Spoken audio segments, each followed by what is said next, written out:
সুপ্রভাত বন্ধুরা, তোমরা সব কেমন আছো? আশা করি তোমরা সবাই খুব ভালো আছো। সকাল সকাল আমরা ঘুম থেকে উঠে চান টান করে বাইরে চলে এসেছি ঘাস কাটার জন্য। আর যারা আমার রেগুলার ব্লগিং দেখো তারা বুঝতে পারছো ব্যাকগ্রাউন্ডটা একটু আলাদা। আর তোমাদের সাথে দাঁড়িয়ে না ঠিক করে কথাও বলতে পারছি না, পেছন থেকে সূর্যের আলোতে চোখটা তাকিয়ে যে কথা বলবো সেটা কথা বলতে পারছিলাম না। আর এখানে ভয়েস ওভার এই জন্য দিলাম, আমি ভুলেও গেছিলাম। আমি হিন্দিতে শুরু করে দিয়েছিলাম ব্লগিংটাকে, তো তাই জন্য এখানে আমি ভয়েস ওভার দিচ্ছি। আর সকাল সকাল এই জন্যই আমরা কাজ করতে শুরু করে দিয়েছি, কারণ বেশ বড় বাগানটা। তো এইটা কাটতে, ঘাসগুলো কাটতে প্রায় আমাদের 2 ঘন্টা লেগে যায়। যত তাড়াতাড়ি কাজ সেরে নেওয়া যাবে ততই ভালো হবে। আর এখানে এই যে লন মোয়িং মেশিনটাতে পেট্রোল দেওয়া হয়, যা সেই পেট্রোলেতেই গাড়িটা চলে, লন মোয়িংটা চলে। আর আমি হাত দিলাম না, এইখানে পেট্রোল ভরে দেওয়া হচ্ছে, তারপরেই আমরা দুজনে মিলে ঘাসটা কেটে নেব। দুজন হলে ডেফিনেটলি সুবিধেই হয়, তাড়াতাড়ি হয়ে যাবে। আর আমি এইটা লন মোয়িংটা করতে ভালোবাসি। আর আমার হাজব্যান্ড এজিংটা করে নেয়, আমার এজিংটা করতে ইচ্ছা করে না। আমার না কিছু কিছু কাজ আছে যেটা আমার করতে ভালো লাগে, আর যেটা ভালো লাগে না সেটা করতে ইচ্ছা করে না। তো আমি যখনই এখানে আসি, তো এই এজিংটা যদি আমি একা আসি, আমি আর আরমানি যদি আসি, তাহলে আমরা এজিংগুলো করি না, রেখে দিই। যখন আমার হাজব্যান্ড আসে আমাদের সাথে তখনও এজিংগুলো করে নেয়। তো তাই আজকে আমরা সবাই এসেছি, তো এইখানে ও করে দিচ্ছে এজিং, আর আমি একটুখানি ভিডিও করে নিলাম। আর তারপরে আমি শুরু করে দেবো লন মোয়িং করাটা। আর দুজনে মিলে কাজ করলে অনেক তাড়াতাড়ি হয়ে যায়। আমরা এখানে মেন আসি এই লন মোয়িং করার জন্য। 1 সপ্তাহ ছাড়া ছাড়াই আমরা আসি, কারণ এখন না অনেক বৃষ্টি পড়ছে, তো যার জন্য এই ঘাসগুলো খুব তাড়াতাড়ি বেড়ে যাচ্ছে। আর একটু পরে আবার যখন বৃষ্টি পড়া বন্ধ হয়ে যাবে, বেশ গরম হয়ে পড়ে যাবে, তখন আর ঘাসগুলো না এত তাড়াতাড়ি বাড়ে না। প্রায় 2 সপ্তাহ পরে যদি যাই, তাহলে 2 সপ্তাহ পর পর যদি গিয়ে ঘাস কেটে আসি তাহলে চলে যায়। কিন্তু এখন যেহেতু জাস্ট স্প্রিং শুরু হচ্ছে, অনেক বৃষ্টি পড়ছে, তাই তাড়াতাড়ি ঘাসও বেড়ে যাচ্ছে। আমরা 2 সপ্তাহ অন্তর এখন আমরা 1 সপ্তাহ অন্তর অন্তরই যাচ্ছি। আর এই যে গোলাপ গাছটা ফুলগুলো আছে, এত সুন্দর, যে আসল গোলাপ ফুলের যে গন্ধ, সেই গন্ধ আমি লন মোয়িং করছি আর ওখানে গিয়ে একটু নিয়ে নিঃশ্বাসও নিয়ে নিচ্ছি, এত সুন্দর গন্ধ ছাড়ছে। আর এরপরে আমরা চলে যাব ওয়েক্সম্যানেতে, যেখানে একটুখানি রাত্রিবেলার খাবার কিনে আনবো। প্রথমে ভাবছিলাম যে বাইরে থেকে চাইনিজ খাবার কিনে আনবো, কিন্তু তারপরে চিন্তা করলাম যে না, চাইনিজ খেতে আর ইচ্ছা করছে না। তো তাই এই লন মোয়িং করার পরে আরমানি আর আমি দুজনে মিলে চলে যাব ওয়েক্সম্যানেতে।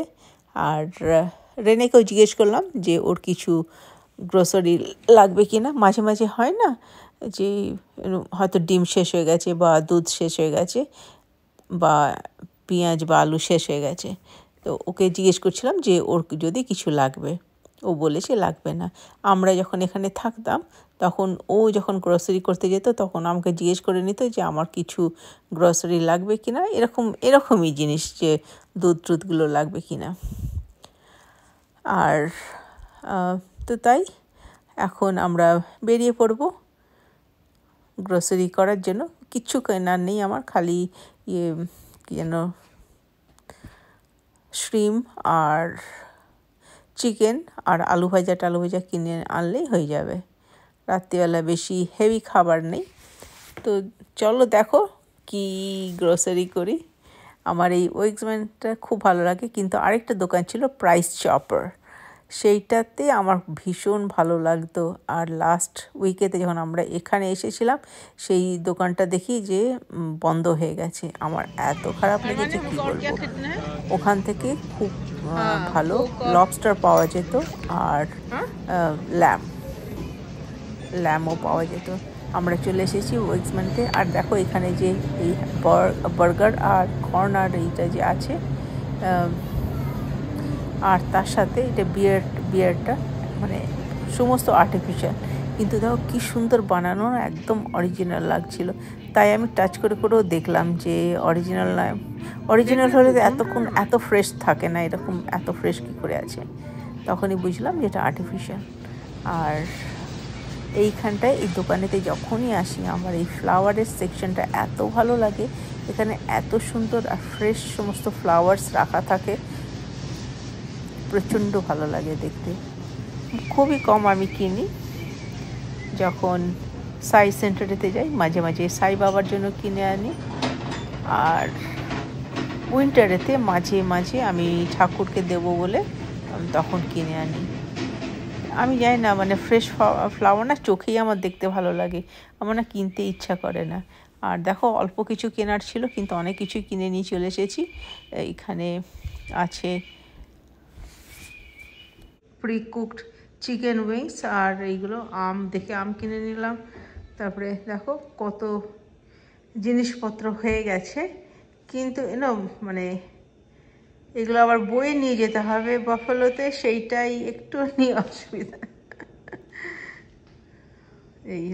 এইটা আরমানি না সুসি কাঁচা, এটা আমার ভালো লাগে না একদম, আর আরমানির প্রচণ্ড প্রিয় আমার এইটা। এই যে আমটা দেখছো, এটা আমার সব থেকে প্রিয় জিনিস। এখানে স্যান্ডউইচ, মিট, চিজ, ডিম, মায়োনিজ, রুটি, অনেক কিছু এসে গেছে। তার সাথে দুধ এসে গেছে, কোক। আর এই কোকও আমার ভালো লাগে, আমার আর আরমানির এই রেগুলার কোকটা ভালো লাগে। আর আজকে এত গরম তাই দইও নিয়ে নিয়েছি, টক দইয়ের ঘোল বানাবো বলে। এই ককটেল শ্রিমটা প্রি কুকড দোকান থেকে এরকমই পাওয়া যায় প্যাকেটে, জাস্ট প্যাকেট থেকে এনে এরকম প্লেটেতে সার্ভ করে দিলেই হয়ে যাবে। আর তার সাথে এই ককটেল সসটা, এই ককটেল সসটার জন্য এই শ্রিমটা খুব ভালো লাগে। আর আমরা তিনজনই এই ককটেল শ্রিমটা খুব পছন্দ করি। আর এখানে দেখো এয়ার ফ্রায়ারেতে আমি ফ্রাইজটা ভাজবো। এটা হাফ কুকড করাই থাকে, ইউজুয়ালি আমি তেলেতে ভেজে নিই, বেশ ভালো ক্রিস্পি থাকে। আর এখানে আসলে এই এয়ার ফ্রায়ারটা এখানে আছে বলে আমি এয়ার ফ্রায়ারেতে আজকে ইউজ করছি। আর বেশি সময় লাগবে না, 4 মিনিটের মধ্যেই আলু ভাজা হয়ে বেরিয়ে আসবে বিনা তেলেতে, বেশ ভালো ক্রিস্পি। জাস্ট আর 1 মিনিটই বাকি আছে। আর আজকে আমি রেনেকে ডেকেছি গল্প করার জন্য, বা আমরা যখনই এখানে আসি রেনে আসে আমাদের সাথে, এসে মনোপলি বা কোনো কিছু গেম খেলে, না হলে জাস্ট গল্প করেও যায়। তো আজকে আমি বললাম যে চলে আসতে। আর দেখো কথা বলতে বলতে হয়ে গেল ফ্রাইস। আর ওভেনেতে আমি দিয়েছি চিকেন উইংস আর এই শ্রিম, এটাও রেডিমেড, জাস্ট খালি ঠান্ডা হয়ে গেছে, গরম করার জন্য ওভেনেতে ঢুকিয়েছি। আর শ্রিম এত আমরা খেয়ে নিয়েছি, তো সবাই বলছিল বেশি আর খাবে না, তো এতটাই এনাফ। আমি আর রেনে এখানে বসে গেছি। রেনে আলু ভাজা খায় না, কিন্তু ও শ্রিম আর চিকেন উইংস খাচ্ছিল ককটেল সস দিয়ে। Armani, it was so sweet of you to give me this beautiful Mother's Day plant. Thank you so much, Armani. But he's upstairs. কালকে রাত্রিবেলা আর ব্লগটাকে এন্ড করিনি, তোমাদেরকে বাই বলিনি, তাই জন্য সকাল সকাল চলে এলাম সুপ্রভাত বলতে। আর আজকে আমি এখানেই ব্লগটা শেষ করছি। আর তোমাদের সাথে কথা বলতে বলতে রেনে জাস্ট ক্রস করে চলে এসেছে, তোমাদেরকে হ্যালো বলছে। আর আমাকে বলছিল যে চলো একটুখানি পাড়াটাতে ওয়াক করে আসার জন্য, কিন্তু আমি আর গেলাম না, ঘরে একটুখানি কাজ আছে। তো চলো আজকে এখানেই শেষ করছি, আবার পরে দেখা হচ্ছে। বাই, ভালো থেকো সবাই, অনেক অনেক ভালোবাসা রইল।